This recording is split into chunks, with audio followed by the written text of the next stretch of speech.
संसाधन संपन्न राष्ट्र है हमारा, उसके बाद हम पिछड़ रहे हैं। तो ये वो राजनीति है जिसका हम शिकार हो गए। तो हमने पार्टी लेस डेमोक्रेसी बनाई, एक संगठन खड़ा किया और हमारा मिशन है पार्टी लेस डेमोक्रेसी और जनता राजा। हमने कहा जनता राजा है, जनता मालिक है। आप कह के दिखाओ कि राजा नहीं है, आपको अपनी औकात पता चल जाएगी। तो पार्टी लेस कहने का मतलब है, आप देख रहे हैं कुछ लोग अभी भी अपने एमएलए को, अपने पार्षदों को, अपने मंत्रियों को, अपने चुने हुए चुनिंदा चुनाव में जो लोग चुन के जाते हैं उनको छुपाते फिरते हैं। कोई कहता बहुमत बस में बैठा है, कोई कहता होटल में कैद है। वाह भाई, गजब की राजनीति। यानी एक धार्मिक स्थल, एक पवित्र राजनीति का मंदिर, संसद, राज्यों की विधानसभाएं, आपको वहां से एमएलए और एमपी बचा करके कहीं होटल में और बस में कैद करने पड़ रहे हैं। धिक्कार है ऐसे लोगों को। वो क्या सोच के आते हैं राजनीति के अंदर। अब ऐसे लोगों को ठीक करना है। मैं लंबी स्पीच नहीं देना चाहता। मेरा मानना है अब उन राजनेताओं को राजनेता कहना बंद करो, इन्हें कहो ये जनसेवक हैं। उनकी क्वालिफिकेशन जनता की सेवा करना है। उनसे पूछिए और एक फार्म में बना करके आपने कितनी जनसेवा की जो मैं आपको वोट दूं। उसके लिए हमने एक और नीति लाए। ये मानेंगे नहीं, ये मानेंगे नहीं तो इनके साथ क्या किया जाए। जो इस दिल्ली के उसमें हमने प्रयोग करके देखा, भले ही उसमें हम अभी सफल नहीं है, क्योंकि जिन लोगों का हमने समर्थन किया उम्मीदवारों का, उनके पास अपना सिस्टम नहीं था चुनाव लड़ने का। वो चुनाव को खेल समझ रहे थे। और राम ह्रीं ह्रों अर्हं सा सूर्याय नमः, विश्वेश्वराय पूर्वानंदाय नमः। इस सभागृह में जो भी बातें कही गई हैं, जो भी पीड़ाएं कही गई हैं, अब उसके दूर होने का समय आ गया है। आप लोग बड़े भ्रम में जी रहे हैं। कितने लोग ये महसूस करते हैं कि आप आजाद हैं, आपका देश आजाद है? हाथ उठाएंगे। 15% मिल ही नहीं है ज्यादा। करेक्ट। तो फिर जनता राजा, जब आप आजादी नहीं है तो जनता राजा प्रजा राजा, ये क्या कर रहे हैं आप? कौन राजा, क्यों राजा? आज जब आजादी नहीं हुए तो राजा कहां से हो गए? इस देश के राजनेताओं ने पिछले 75 सालों से आपको धोखा दिया है। आप जो 15 अगस्त और 26 जनवरी मना रहे हैं वो आपके साथ फ्रॉड है, जिससे आपको ये विश्वास हो कि आप स्वतंत्र हैं। आपके साथ आपको जो आजादी कही जा रही है वो एक ट्रांसफर ऑफ पावर था, जो कि 17 जुलाई 1947 को ब्रिटिश पार्लियामेंट में पारित हुआ था और 18 जुलाई को उसे क्राउन की जो है ना एक्सेप्टेंस मिली थी। उसमें उसका एक्ट का नाम था इंडिया इंडिपेंडेंस एक्ट 1947।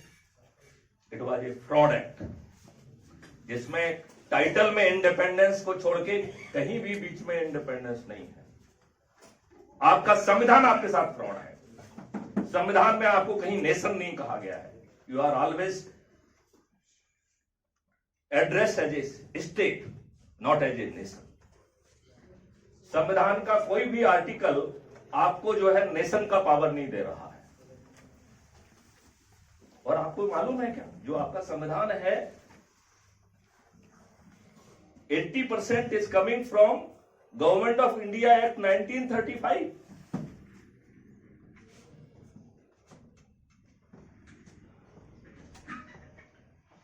तो क्या इस बात पे ये सदन मेरे साथ है कि आज भी आप आजाद नहीं है? नहीं है।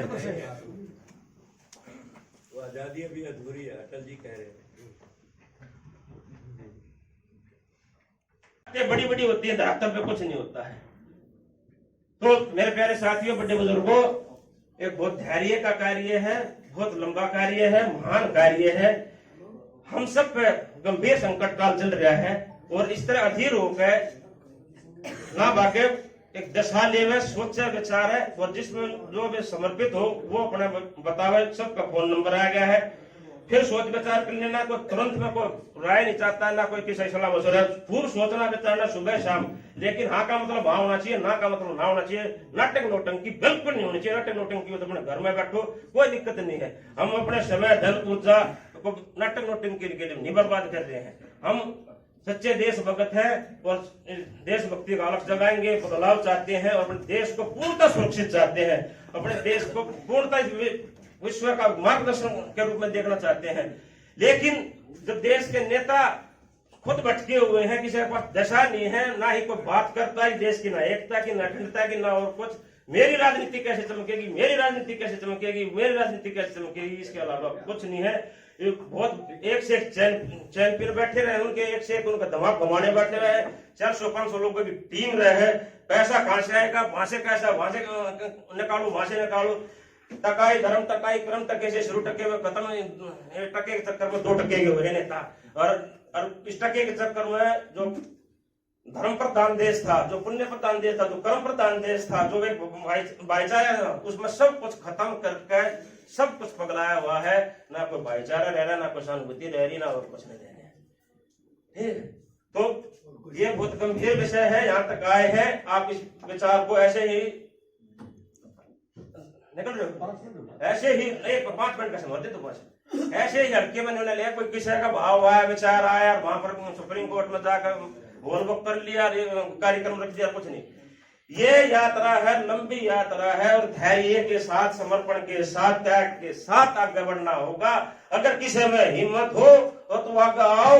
ऐसा प्लेटफॉर्म तैयार होने जा रहा है जहां से हम निश्चित तौर पर एक नया इतिहास रचेंगे। देश और इस राजनीति को और समाज को हर प्रकार से नई दशा देने के हक, सारी नीति योजना सब कुछ तैयार है।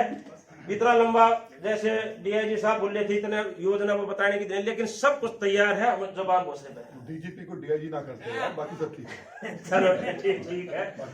कुल मिलाकर लास्ट में सारा माहौल बस मिलना तो हो गया है, और कोई भूल चूक को गलती तो रही है किसी के मान सम्मान में, कुछ मैं तो हाथ जोड़ मैं क्षमा प्रार्थी हूँ।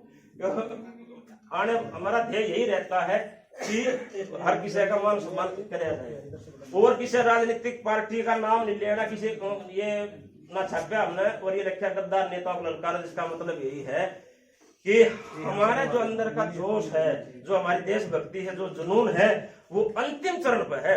हम मर्यादा अपनी योग शक्ति तक उसने रोक रहे हैं ना, हम भी अपने मुंह से गलत शब्द निकाल सके हैं, लेकिन होगा क्या? एक स्वाभिमानी व्यक्ति ही तो दूसरे का सम्मान कर सकता है, जिसके अंदर खुद का सम्मान होगा, स्वाभिमान होगा। तो हम उनका जिन्हें खुद की कोई इज्जत आबरू नहीं है, कोई स्वाभिमान नहीं है, तो उसमें हम अपने सम्मान को, अपने स्वाभिमान को ना गिरावे। क्योंकि एक स्वाभिमानी व्यक्ति ये होगा, अपने स्वाभिमान की रक्षा करता है और सामने वाले की रक्षा करता है। और जब सामने वाला बिल्कुल जमा नंग हो जाए है, तो क्या किया जाए है, वो जब अंतिम चरण होता है। तो ये पहली यहाँ पर किस्त हुई है, इसकी चरण हुआ है, इसका गद्दार नेताओं को ललकारो, यहाँ से इसका बीजारोपण हो गया है। जब ये गद्दार नेताओं को जगह जगह ऐसे कार्यक्रम रखे जाएंगे, जब इनके अंदर भय बैठेगा कि भाई तुम्हारे खिलाफ हमारी मुखलागिरी है, तुम्हारे अंदर तुम्हारा पर्दाफाश होने जा रहा है, तुम्हारे चाल चलन चरित्र सब कुछ क्लियर होने लग रहा है। जनता पहले वाली बात नहीं रही है, बका लो और राज कर लो। अब हर कोई समझने वाला, डिजिटल सब कुछ हो रहा है, एडवांस टेक्नोलॉजी हो रही है, एडवांस माइंड हो रहे हैं, सब कहेंगे। तो नेताओं को ललकारने की बात है, सिर्फ एकजुट हो गए, हम यहाँ खड़े हो गए, एक बार नारा देंगे, वे गद्दार नेताओं को ललकारो और सच्चे देशभक्तों को स्वीकारो। ये दो शब्द कह गए, फिर नाश्ता पानी करके आप अपने घर की तरफ चलेंगे। आप सभी का बहुत बहुत धन्यवाद, बहुत समय दिया आपने। आप लड़ रहा है, लोकसभा में बैठता है, ऐसे गद्दार नेताओं को ये कानून अगर सजा नहीं दे रहा तो मेरे योगी माथुर जी आ रहे हैं। सावधान, एक एक भ्रष्टाचारी, एक एक गद्दार नेताओं की नाक में नकेल डालने के लिए आ रहे हैं योगी माथुर। दिल्ली की आवाज है ये, दिल्ली की 2.5 करोड़ जनता की आवाज है। भ्रष्टाचार कब खत्म होगा? सिर्फ कानून की धाराओं से सजा देने से भ्रष्टाचार खत्म नहीं होगा। भ्रष्टाचार को खत्म करने के लिए भ्रष्टाचारी को खत्म करने की आवश्यकता है। खत्म करने का मतलब उसे जान से मारने का नहीं है। कानून अपने मुताबिक सजा दे, या तो कानून बनाओ या अपना इस्तीफा दे के घर जाओ। हम आते हैं, हम कानून बनाएंगे, और वो कानून बनाएंगे भारत के एक एक बेटे को, एक एक बेटी को, एक एक किसान को, एक एक जवान को, सबको न्याय मिले। क्योंकि ये परिभाषा बदल कर रख दी गई। आज न्याय के लिए पूरा देश तरस रहा है, न्याय के लिए पूरा देश तरस रहा है। क्यों हो रहा है न्याय में डिले? क्योंकि आज न्यायालय से अपनी कर्मठता से फैसले समयबद्ध तरीके से फैसले नहीं कर रहे। इसलिए आवश्यक है कि अपराध को रोकने के लिए पुलिस की ही होना आवश्यक नहीं है। अपराध रुकेंगे न्यायालयों के फैसले से, समयबद्ध तरीके के फैसले से, कर्मठता के कारण आप अपने फैसले समयबद्ध सूची से देना जब शुरू करेंगे तो अपराधों में निरंतर कमी आएगा।